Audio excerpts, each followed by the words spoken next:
సద్గురు బ్రాహ్మలిన్ బాజీరావు బాబా భవ్య జ్ఞానేశ్వర హరిరామ స్థాప వేడుకలు అట్టహాసంగా ముగిశాయి.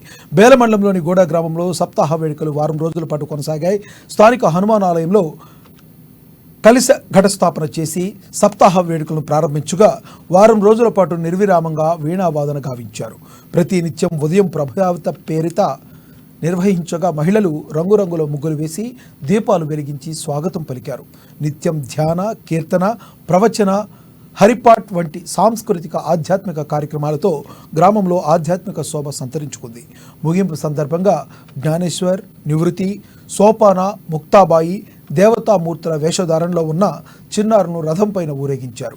అలాగే బాపూజీరావు బాబా చిత్రపటాన్ని పల్లకీలో ఉంచి ప్రత్యేక పూజలు చేశారు. వివిధ గ్రామాల నుండి వచ్చిన భజన బృందాలు ఈ శోభాయాత్రలో పాల్గొని భక్తి భావాన్ని చాటారు. బాబా భక్తులు, గ్రామస్తులతో గ్రామంలో పండుగ వాతావరణం నెలకొంది.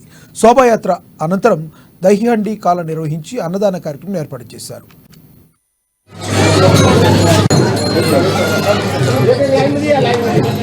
या एक क्या बरोबर एक लाईन आहे.